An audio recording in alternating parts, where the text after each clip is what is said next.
جس کی آیت نمبر 70 میں اللہ ارشاد فرما رہا ہے، بسم اللہ الرحمن الرحیم، وَلَقَدْ كَرَّمْنَا بَنِي آدَمَ، اور ہم نے اولاد آدم کو، حضرت انسان کو عزت دار بنا کر اس دنیا میں بھیجا ہے۔ وہ ماں کی آگوش میں جب آیا تو عزت دار بن کر آیا تھا، وہ جب اس دنیا میں اس نے آنکھیں کھولی ہیں تو صاحب تکریم بن کر آیا تھا، عزت دار بنا کر اس کے خالق نے اس کائنات کو بھیجا۔ وہ ہمیں نہ ہو البر والبحر، صرف عزت دار نہیں بنایا بلکہ اسے صاحب اختیار بھی بنایا۔ عزت دار بھی، صاحب اختیار بھی۔ خشکی کا علاقہ انسانوں کے حوالے کر دیا، ترائی کا علاقہ انسانوں کے حوالے کر دیا۔ وَرَزَقْنَاهُم مِّنَ الطَّيِّبَاتِ، اور پاک و پاکیزہ رزق دینے کا اللہ نے وعدہ بھی کر دیا ہے کہ ہم اس انسان کو پاک و پاکیزہ رزق عطا کریں گے۔ وَفَضَّلْنَاهُ عَلَىٰ كَثِيرٍ مِّمَّنْ خَلَقْنَا تَفْضِيلًا، اور ہم نے جو کچھ بھی خلق کیا ہے آسمان سے لے کر زمین تک، زمین سے لے کر آسمان تک، فضاؤں میں، خلاؤں میں، آسمانوں میں، زمینوں میں جو کچھ بھی ہم نے خلق کیا ہے، ان مخلوقات میں سب سے افضل ہم نے کسے بنایا؟ اولاد آدم کو بنایا، حضرت انسان کو بنایا۔ یعنی کہنے کا مطلب یہ ہے کہ ہم نے اسے اشرف مخلوقات بنایا ہے۔ آپ ذرا سا غور فرمائیں، اللہ نے 4 انعامات انسان کو عطا کیے۔ پہلا انعام عزت دار بنایا، دوسرا انعام صاحب اختیار بنایا، تیسرا انعام رزق حلال دینے کا وعدہ کیا، چوتھا انعام کہ اشرف مخلوقات بنایا۔ حالانکہ قانون پروردگار یہ ہے کہ پہلے وہ عمل کرواتا ہے، انعام بعد میں دیتا ہے۔ پہلے وہ عمل کرواتا ہے، جیسا بعد میں دیتا ہے۔ پہلے وہ عمل دیکھتا ہے، پھر اس کے بعد کوئی شے اسے بطور تحفہ، بطور ہدیہ عطا کرتا ہے۔ مجھے بتائیں، پیدا ہوتے ہی کوئی عزت دار بنا رہا ہے، یہ پیدا ہونے والے بچے نے کتنی رکعت نماز پڑھی؟ کون سا ایسا عمل اس نے انجام دے دیا کہ اللہ نے پیدا ہوتے ہی اسے عزت دار بنا دیا؟ پیدا ہوتے ہی اسے صاحب اختیار اللہ بنا رہا ہے، خشکی اور ترائی کا مالک بنا رہا ہے۔ مجھے بتائیں، اس نے کون سا ایسا عمل انجام دے دیا کہ اللہ نے صاحب اختیار بھی بنا دیا، جس کے حالات دینے کا وعدہ بھی کر دیا؟ اس نے ایسا کیا انجام دے دیا اس پیدا ہونے والے بچے نے، جو ابھی نہ بول سکتا ہے، نہ کوئی کام انجام دے سکتا ہے؟ ہاں، اگر کچھ کر سکتا ہے تو وہ بس ایک عمل ہے کہ وہ رو سکتا ہے، گریہ کر سکتا ہے۔ بہت بھائی، اس کے علاوہ کوئی کام یہ نوزاد بچہ، یہ ماں کی آگوش میں آنے والا بچہ کوئی اور کام کو انجام نہیں دے سکتا نا۔ جب اس نے کچھ کیا ہی نہیں ہے تو اللہ یہ انعام کا انعام کیوں دے رہا ہے؟ اللہ ہدیے پہ ہدیہ کیوں دے رہا ہے؟ اللہ تحفے پہ تحفہ کیوں دے رہا ہے؟ اشرف مخلوقات پیدا ہوتے ہی کیوں بنا رہا ہے؟ میرے اللہ پہلے تو عمل دیکھتا ہے، نعمتیں بعد میں دیتا ہے۔ پہلے تو عمل دیکھتا ہے، جیسا بعد میں دیتا ہے۔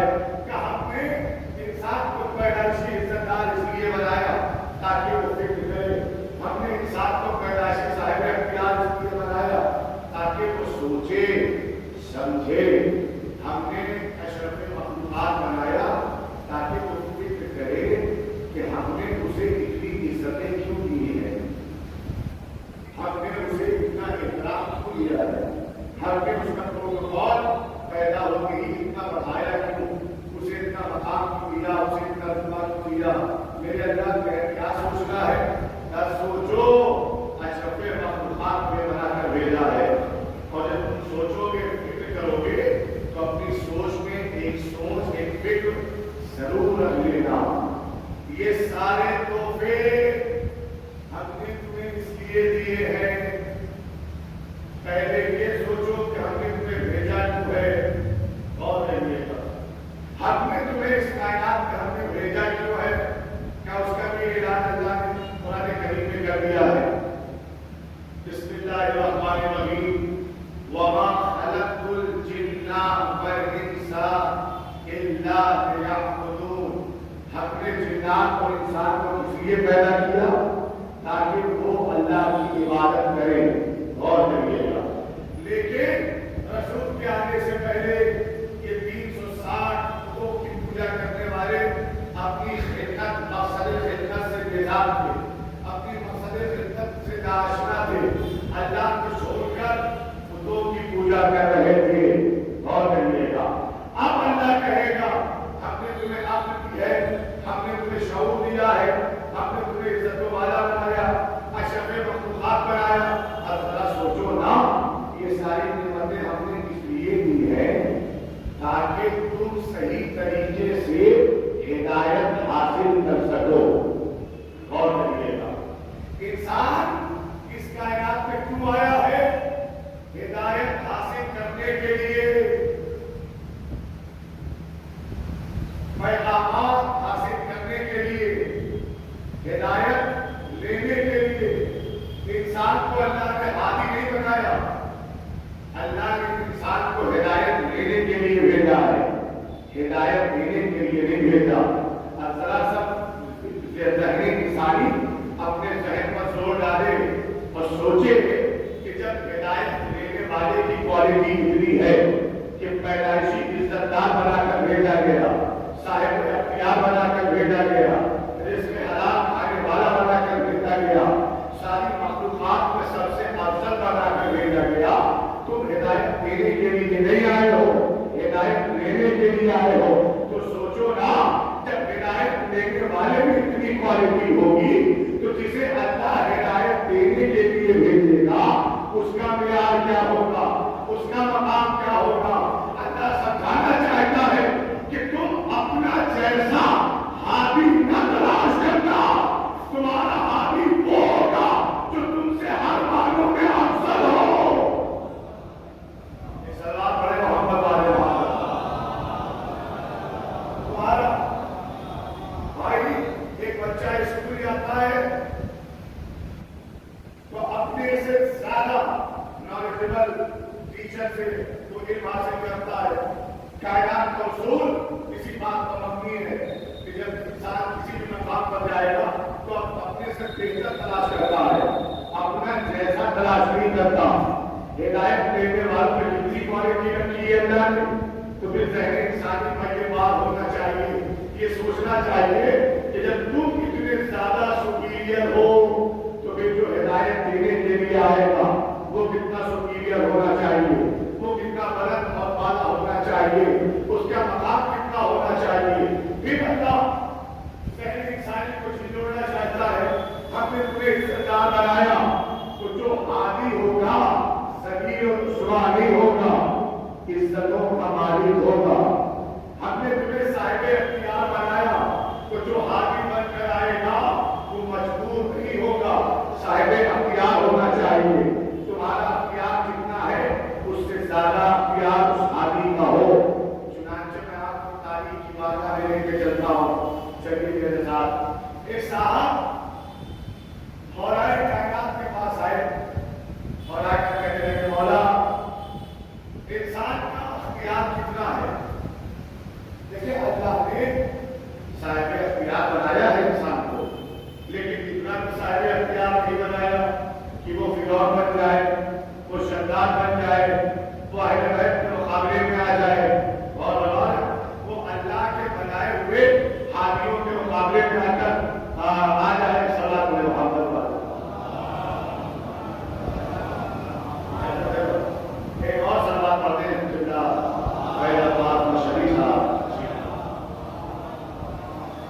اور کہنے کے ساتھ. تو جہاں تک اختیار انسانی کی بات ہے, اب وہ آئے آنے کے بعد مولا سے کہتے ہیں مولا اے امریکہ کے طالب ہمیں بتائیں کہ انسان کا اختیار کتنا ہے. مولا نے کہا اپنا اختیار امام نے فرمایا اپنا ایک پیر اٹھاؤ. تو صاحب نے اپنا ایک پیر اٹھا لیا. پھر مولا فرماتے ہیں پہلا پیر زمین پہ رکھے بغیر اپنا دوسرا پیر بھی اٹھا لو. وہ آنے والا کہتا ہے مولا اگر میں نے ایسا کیا تو زمین بوجھ ہو جاؤں گا, گر جاؤں گا. ایک پیر زمین پہ رکھا رہے, دوسرا اٹھا رہے, ہو سکتا ہے, لیکن دونوں پیر اٹھا لو. ایسا نہیں ہو سکتا. امام نے فرمایا بس اتنا ہی اختیار ہے، اتنا ہی اختیار ہے. بغیر ایک پیر زمین پر رکھے تم دوسرا پیر زمین سے اٹھا نہیں سکتے ہو. اتنا ہی انسان کا اختیار ہے. اچھا سوچتا رہا میرا مولا تو مولا کائنات ہے، دین و دنیا کا سلطان ہے، مالک کائنات ہے. میرا مولا علی مولا چاہتے تو کسی اور شے کی مثال دے سکتے تھے. مولا نے پیروں کی مثال کیوں دی؟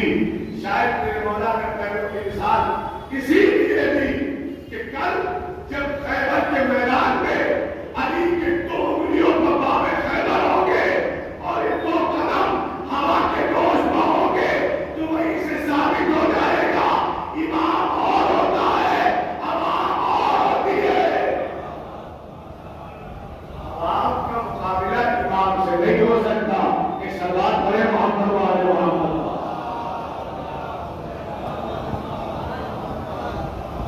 عوام کا مقابلہ امام سے نہیں ہو سکتا، کسی معنوں میں نہیں ہو سکتا. یہاں اچھا معصوم کی کوالٹی یہ ہے کہ وہ ایک وقت میں کئی کام انجام دے سکتا ہے. ایک وقت میں کئی کام انجام دے سکتا ہے. دو انگلیوں میں باب خیبر بھی اٹھا سکتا ہے اور اپنے قدم ہوا کے گوشت میں جما بھی سکتا ہے. لیکن لفظ خیبر آیا، ایک زمانہ یہ بھی آیا ہے ہماری ہی قوم میں. جب لوگ کہتے ہیں صاحب کب تک خیبر پڑھا جائے گا، کب تک داخلی خیبر پڑھے گا، کب تک خیبر خیبر خیبر خیبر کرتے رہیں گے. لیکن اللہ کا شکر ہے ایران نے سب کے منہ پہ تالا لگا دیا. جو لوگ کہہ رہے تھے کب تک خیبر پڑھو گے، اس ملک نے اپنی حفاظت کے لیے جو اسلحہ بنایا اس کا نام ہی خیبر رکھا. بھائی کسی کو خیبر کی عظمت پتا ہو یا نہ پتا ہو، خیبر کا پتا ہو یا نہ ہو، لیکن یہودیوں کو اچھی طرح معلوم ہے کہ جب بھی خیبر کا نام آئے گا تو پھر حیدر کا نام بھی آئے گا. سوال پڑے محمد والے تمہیں حیدر یاد آتا ہے. سوال بہت بڑے نا بات ہے بلند.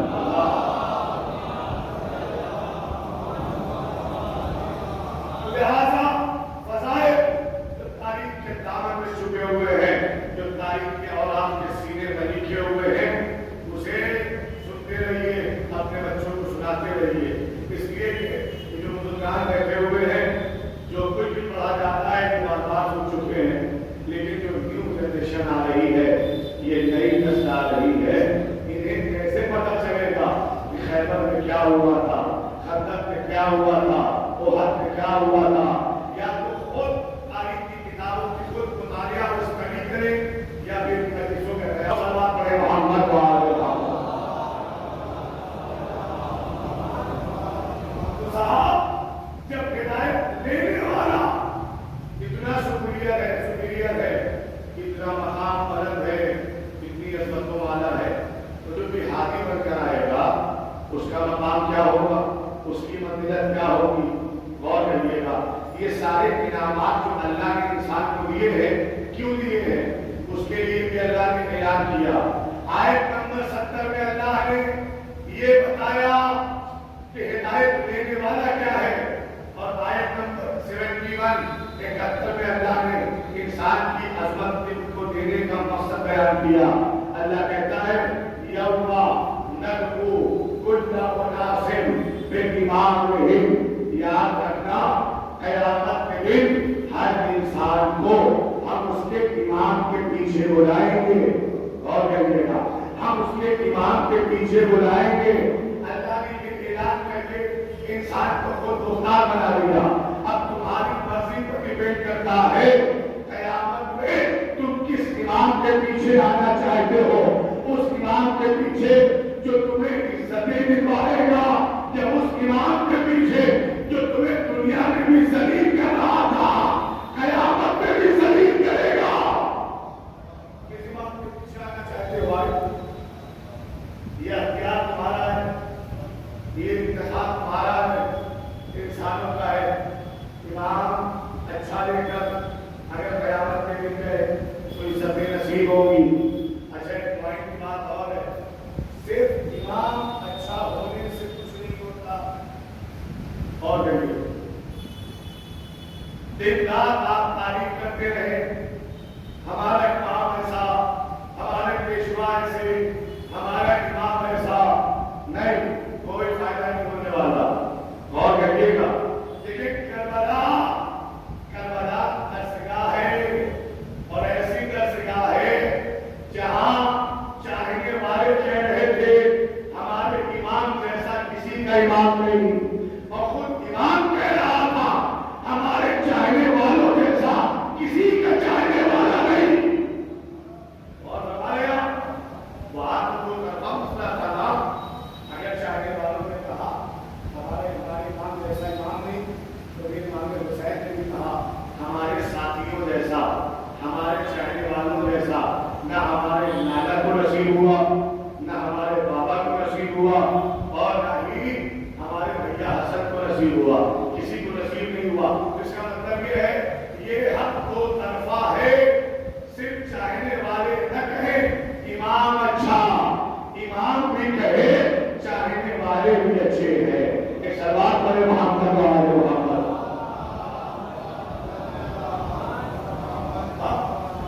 پھر میں توجہ چاہتا ہوں، اپنی توجہات میری جانب اگر آپ مبذول رکھیں گے تو پھر آسانی ہوگی میرے لیے.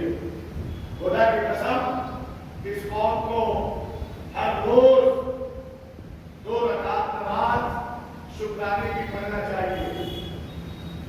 کیوں؟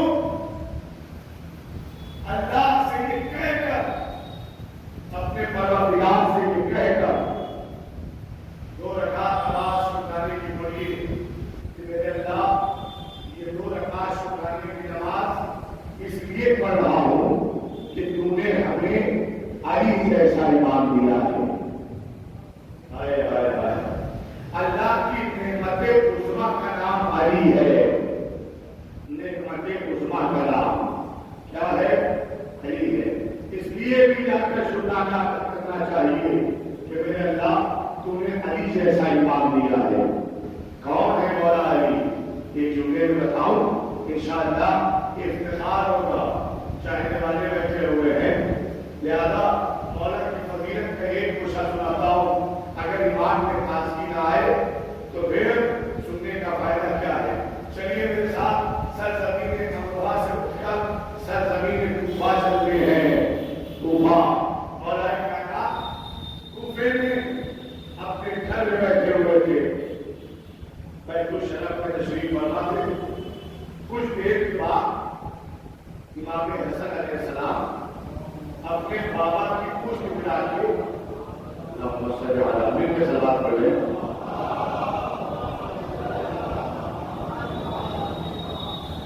اپنے بابا کی پشت پہ آگے بیٹھ گئے. مولا علی آگے ہے، امام حسن پیچھے آگے بیٹھ گئے، اور اپنے بابا کی پشت پہ آگے سے بیٹھے نہیں بلکہ اپنے بابا کی قمیص کا دامن پشت کی جانب سے بابا کی قمیص کا دامن اٹھایا اور گرایا. اٹھایا 3 مرتبہ یہ عمل انجام دیا. پشت کی جانب سے دامن اٹھاتے تھے اور گرا دیتے تھے، اٹھاتے تھے اور گرا دیتے تھے. میری آواز کی یہ پہنچ رہی نہ ہوتا واضح ہے نا؟ جملہ سنیے گا. مولا علی کی قمیص کا دامن پشت کی جانب سے اٹھاتے ہیں اور گراتے ہیں. لیکن یاد رکھیے گا جس کی قمیص کا دامن اٹھایا جا رہا ہے وہ بھی امام ہے، جو اٹھا رہا ہے وہ بھی امام. یہ بھی معصوم وہ بھی معصوم، دونوں امام دونوں معصوم. اٹھایا گرایا. میرا مولا سمجھ گیا کہ لال حسن یہ پشت کی جانب سے قمیص کا دامن کیوں اٹھا رہا ہے. سوال اس لیے کیا تاکہ چاہنے والوں کا جواب پہنچ جائے. توجہ میری جانب رکھیے گا. مولا کا جملہ آپ کی بارگاہ میں ہدیہ ہو رہا ہے. پھر مولا علی نے پوچھا میرے لال حسن یہ پشت کی جانب بیٹھ کر میری قمیص کا دامن پشت کی جانب سے اٹھانا اور گرانا، میرے لال اس کا کیا مطلب ہے؟ کیا دیکھنا چاہتے ہو؟ کیوں اٹھاتے ہو؟ کیا پڑھنا ہے؟ کیا فلسفہ ہے؟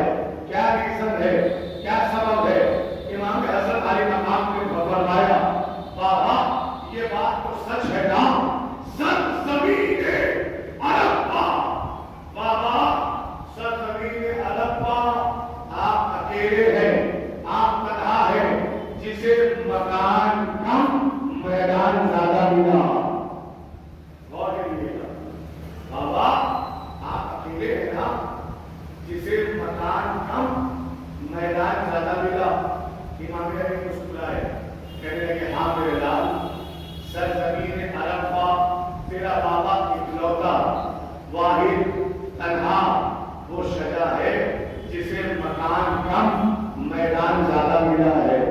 میرے لال کہنا کیا چاہتا ہے کہ بابا جب آپ سے زیادہ کوئی میدان میں رہا نہیں تو میں نے اسی میدان میں دیکھا ہے کہ اسی میدان میں تیر چلتے ہیں، تلوار چلتی ہے، نیزے چلتے ہیں، خنجر بھی چلتے ہیں، شمشیریں بھی چلتی ہیں۔ مجھے نہیں پتا آپ کس انتظار میں ہیں، میں اپنے مولا کا جملہ آپ کی بارگاہ میں پیش کر رہا ہوں۔ بابا آپ سے زیادہ کوئی میدان میں رہا نہیں، اسی میدان میں تیر بھی ہے، تلوار بھی ہے، نیزہ بھی ہے، خنجر بھی ہے، شمشیریں بھی ہے، بھالے بھی ہے۔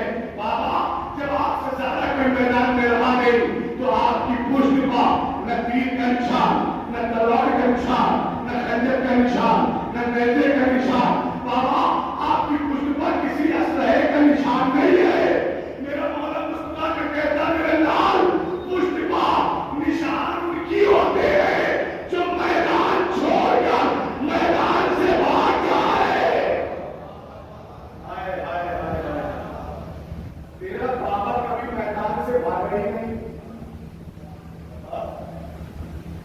پشت پر نشان ان کی پڑتے ہیں تو میدان چھوڑ کر بھاگے۔ دیکھو نہ مولا کبھی چھوڑ کر بھاگا، نہ چاہنے والے کبھی میدان چھوڑ کے بھاگے، نہ چاہنے والے کبھی چھوڑ کے بھاگتے ہیں، نہ مولا کبھی چھوڑ کے بھاگا۔ جب امام میدان چھوڑ کے نہیں بھاگتا تو پھر چاہنے والے کو کس سیرت پر چل رہے ہیں وہ میدان چھوڑ کر کیوں بھاگیں گے؟ اب میں ایک جملہ اور ساتھ کرنا چاہتا ہوں، بے دیکھیے گا۔ قرآن کی کائنات میں ایک نبی گزرے ہیں جن کا نام ہے حضرت سلیمان۔ کون ہے سلیمان؟ سلیمان اس نبی کا نام ہے جسے اللہ نے ساری دنیا کی حکومت، ساری دنیا کی سلطنت سونپ رکھی تھی۔ ساری دنیا کے حاکم حضرت سلیمان، ہوا پر چرند پرند حیوانات نباتات انسان جنات سب کے حاکم کا نام کیا تھا؟ سلیمان۔ اور ہواؤں میں پرواز کرتے تھے، لفظ بھاگنے کا ایک جملہ یاد آ گیا ہے، میں آپ کی بارگاہ میں عرض کروں۔ ہواؤں میں پرواز کر رہے تھے کہ اسی اثنا میں قرآن کہتا ہے کہ حضرت سلیمان کے رخسار پر سورج کی ایک کرن پڑی، سر اٹھایا تو دیکھا کہ ایک پرندہ غائب ہے، اور اس پرندے کا نام آپ جانتے ہیں کہ ہدہد تھا۔ غور کریے گا، سورج کی کرن پڑی، اٹھایا سر، دیکھا ہدہد غائب ہے، آواز دی آ گیا، اب اپنی مرضی سے چلا گیا۔ آپ اور گیارہ سورج کی کرن نبی کے رخسار میں پڑ رہی تھی۔ اب قرآن کی سوال ہے، قرآن کہتا ہے حضرت سلیمان نے کہا آنے دو ہدہد کو، حتمن میں اسے سزا دوں گا، حتمن میں اسے سبھا کر دوں گا۔ یہ کون کہہ رہا ہے؟ سلیمان کہہ رہے ہیں میں سزا بھی دوں گا، سبھا بھی کر دوں گا۔ میں ہاتھوں کو جوڑ کر کہوں اے حضرت سلیمان علیہ السلام، آپ ہدہد کو سزا نہیں دے سکتے، آپ ہدہد پر حدود جاری نہیں کر سکتے۔ کیوں کہ آپ بہتر جانتے ہیں جانوروں کے لیے کوئی شریعت نہیں آئی، جانوروں پر کوئی شریعت نافذ نہیں ہوئی ہے، لہذا جب جانوروں کے لیے شریعت نہیں ہے تو پھر وہ سزا کے مستحق کیوں ہوں گے؟ پھر انہیں آپ سزا کیوں کریں گے؟ پھر آپ انہیں سزائیں کیوں سنائیں گے؟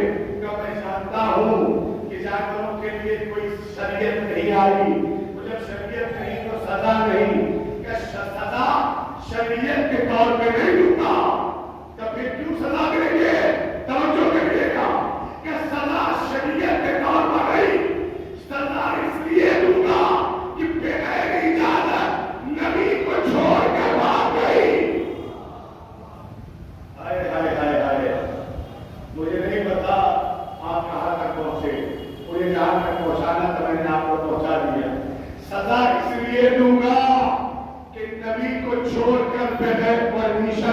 گئی.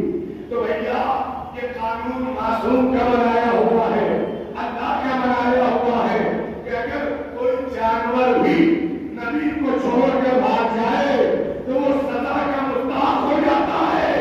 تو جو لوگ جنگ احد میں سید المرسلین کو چھوڑ کر بھاگ گئے وہ سزا کے مستحق ہے کہ نہیں ہے, لعنت کے مستحق ہے کہ نہیں ہے.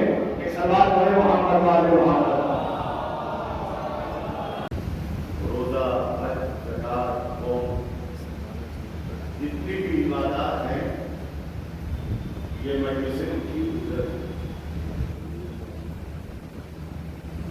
چنانچہ آپ سب جانتے ہیں کہ جب اللہ کے نبی نے عرب کے بندوں کے سامنے دین کو پھیلایا تو عرب کے لوگوں کے دل میں یہ خیال آیا کہ جو کچھ مصیبتیں اور جو کچھ صعوبتیں, مشکلات نبی نے ہمارے لیے اٹھائی ہیں, کیا بہتر ہوتا ہے کہ ہم نبی کو ان کی زحمات کا سمجھا دیتے, ان کے کام کی اجرت دیتے.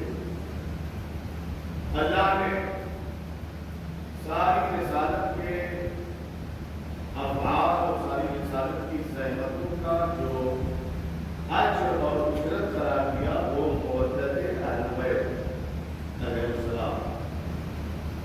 پھر نبی کی رسالت میں کیا ہے؟ نبی کی رسالت میں یہی تو ہے, عبادتیں ہیں, احکامات ہیں. نبی نے ان تمام چیزوں کی بطور اجرت اگر کوئی شے مانگی ہے تو وہ مودت اہل بیت علیہ السلام.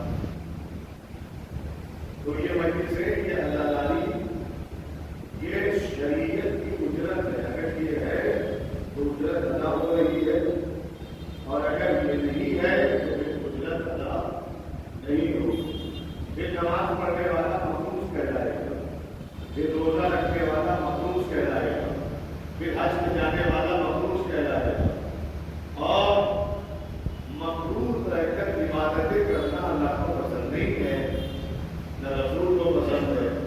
اس نے جب اجرت مانگی ہے تو ہر کلمہ پڑھنے والے کو واجب ہوتا ہے کہ پہلے اجرت ادا کرے, پھر دین اسلام کے افعال اور اعمال اور احکامات سے تصرف کرے. یہ سوال بڑے محمد والے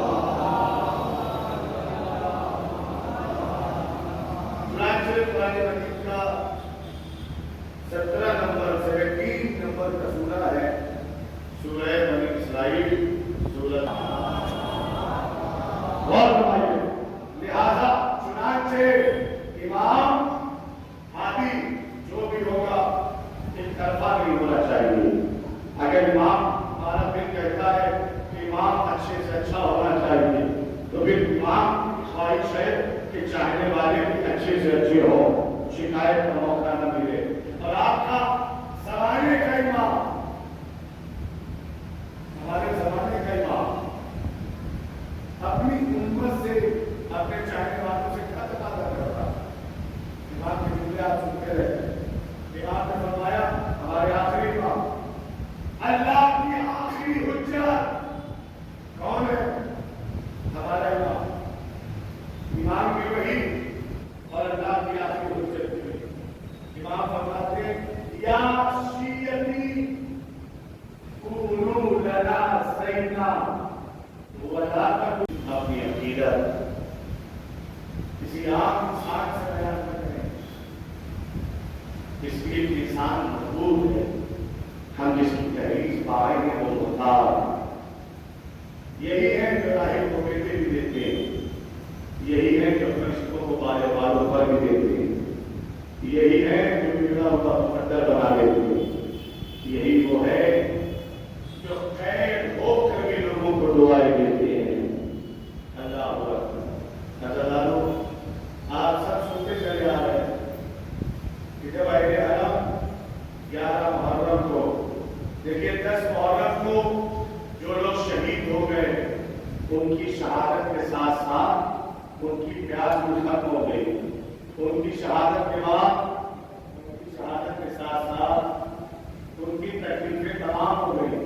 لیکن جو 10 محرم کے بعد زندہ رہ گئے, تاریخ لکھتی ہے ان کی مصیبتوں میں روز بروز اضافہ ہوتا رہا، انہیں روز تکلیفیں دی جاتی رہی، ان پر روز مصیبتوں کے پہاڑ ٹوٹتے رہے۔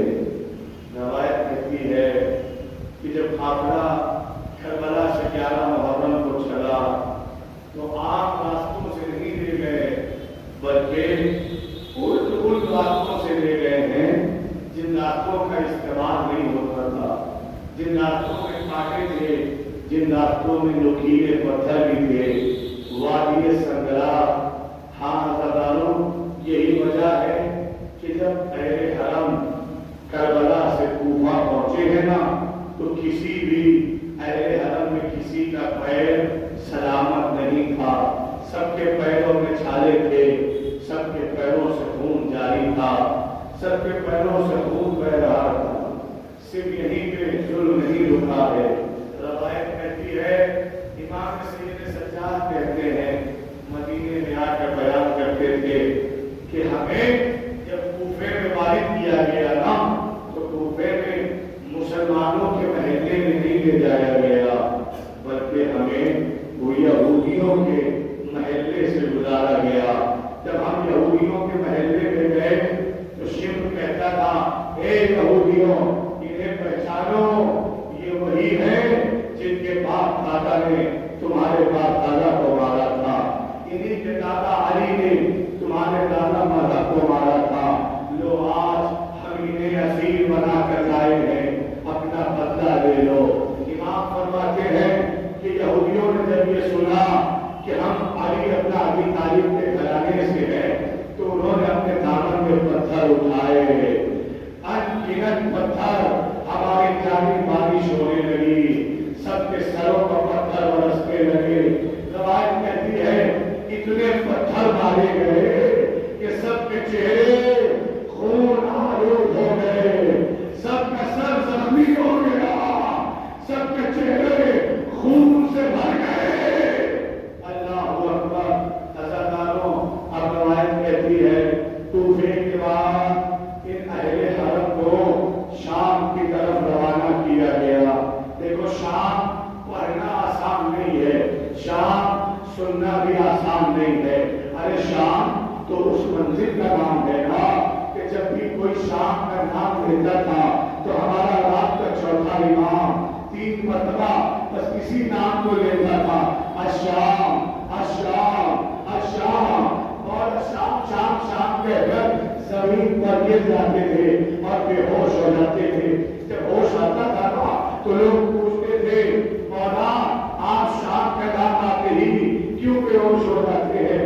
امام فرماتے تھے، ارے شام ہی تو وہ جگہ ہے جہاں میری ماں اور میں نے بے پردہ بے جانا مجمع آب میں تھی۔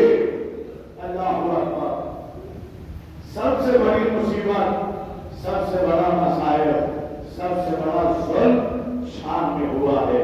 یہ میں نہیں کہتا کہ ہمارا رات کا چوتھا امام کہہ رہا ہے، امام فرماتے شام ہی وہ جگہ ہے جہاں میں نے ہر لمحے میں موت پائی ہے۔ تیرا امام ہر لمحے پر مرتا تھا، جیتا تھا، مرتا تھا، جیتا تھا۔ آپ اگر تصور کر سکتے ہیں تو بس میں ایک روایت پڑھوں گا اور مجلس تمام ہو جائے گی۔ دیکھو، یہی وہ دن ہے جو رونے اور رلانے کے دن ہے۔ امام کی بارگاہ میں ایک شخص آیا جو امام کا چاہنے والا ہے، جس کا نام تھا ابو منظر۔ ابو منظر آ کر بیٹھ گیا۔ ابو منظر چوک کے کہتا ہے کہ مولا، اس سے پہلے بھی جتنی بار میں آپ کی بارگاہ میں آیا ہوں، میں نے آپ کی آنکھوں سے پانی گرتے ہوئے دیکھا ہے، لیکن مولا اب آپ کی آنکھوں سے پانی نہیں گرتا، اب آپ کی آنکھوں میں خون جمع ہوا ہے، آپ کی آنکھوں سے خون جاری ہے۔ مولا، یہ خون کے آنسو کیوں رو رہے ہیں؟ امام فرماتے ہیں، ابو منظر، جب بھی مجھے شام یاد آتا ہے نا، میری آنکھوں میں خون آ جاتا ہے۔ مولا، شام میں ایسا کیا ہوا؟ امام فرماتے، سنو گے ابو منظر، جب ہمارا قافلہ شام میں وارد ہوا ہے نا، تو اے ابو منظر، ہمیں شام میں ایسے بازار میں لے جا کر کھڑا کیا گیا جہاں حبشی غلام بیچے جاتے تھے، جہاں حبشی غلاموں کو بیچا جاتا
انہیں شاگردہ میں ایک شاگردہ تھی جس کا نام رضیہ تھا.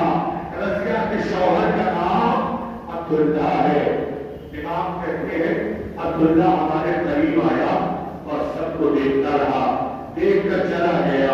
اپنے گھر جا کر کہتا ہے رضیہ، اے رضیہ چل میرے ساتھ بازار چل. رضیہ کہتی ہے بازار کیوں لے جا رہا ہے؟ کہا میرے ساتھ بازار چل، تم نے منت مانی تھی نا کہ جب ہمارے حالات اچھے ہو جائیں گے تو ہم بازار سے ایک قمیص خریدیں گے اور اپنی شہزادی زینب کو ہدیہ کر دیں گے. اے رضیہ چل میرے ساتھ بازار چل. میں نے اس بازار میں ایک 4 برس کی بچی دیکھی ہے. جزاکم اللہ خیر الجزا. اللہ کو عزت نہ دے سوائے غم کربلا کے. عزادارو عبداللہ کہتا ہے میں نے بازار میں 4 برس کی بچی دیکھی ہے. میرا دل کہتا ہے اسے لے لو، اس کی تربیت کرو اور جب وہ تربیت ہو جائے تو اسے شہزادی زینب کو ہدیہ کر دینا. عبداللہ سے رضیہ کہتی ہے نہیں میں بازار نہیں جا سکتی. کیوں نہیں جا سکتی ہو؟ کہ اس لیے کہ میری شہزادی زینب نے یہ کہا تھا اے رضیہ کبھی بازار جا کر اسیروں کا تماشا نہ دیکھنا. جزاکم اللہ خیر الجزا. میں بازار نہیں جا سکتی. عبداللہ کہتا ہے تمہیں بازار چلنا ہوگا. جب عبداللہ نے ضد کیا ہے نا تو رضیہ تیار ہو گئی. ٹھیک ہے میں بازار چلنے کو تیار ہوں، لیکن عبداللہ ایک شرط ہے کچھ کنیزوں کو بلوا دے تاکہ کنیزیں میرا حلقہ بنا لیں. میں حلقے کے درمیان آ جاؤں. کہ حلقے میں کیوں جانا چاہتی ہوگی بھی؟ کہ جب حلقے میں جاؤں گی نا تو پھر نامحرموں کی نگاہ مجھ پر نہیں پڑے گی. ارے سوچو عزادارو جس کے گھر کی کنیزیں نامحرموں کے گھر سے حلقہ بنا کے نکلے آئے گی بھی زینب. جزاکم اللہ خیر الجزا. علی کی بڑی بیٹی نے کیسے برداشت کیا ہوگا طوفہ و شام کے بازار میں آنا. اگر رضیہ پہنچی آخر میں ٹکڑا سن لو کسی کو غصہ دے دینا. روایت کہتی ہے رضیہ قافلے کے قریب پہنچی.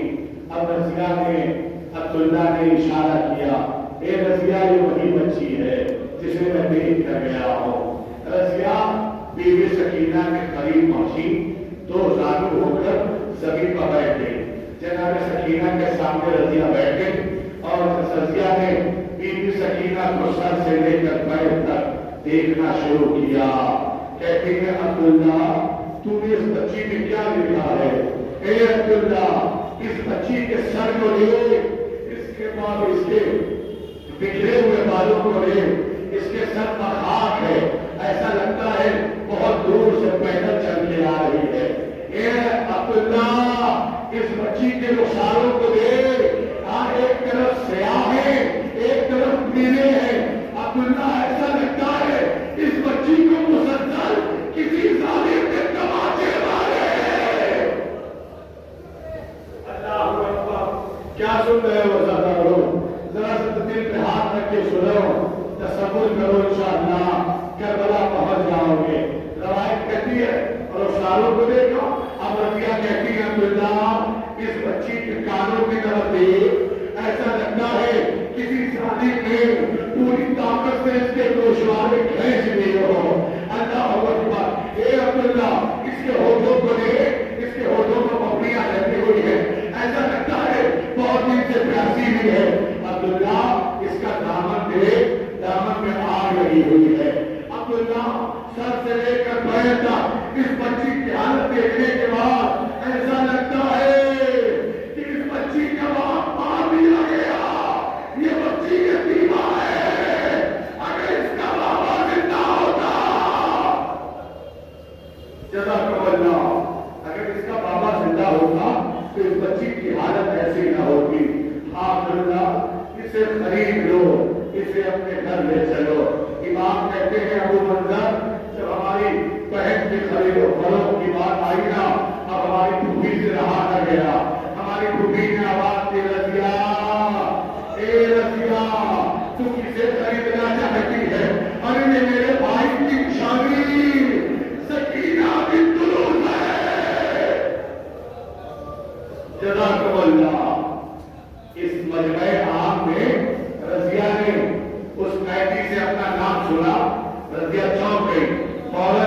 زینب کے پاس گئی، کہتی ہے قیدی تجھے میرا نام کیسے پتا ہے؟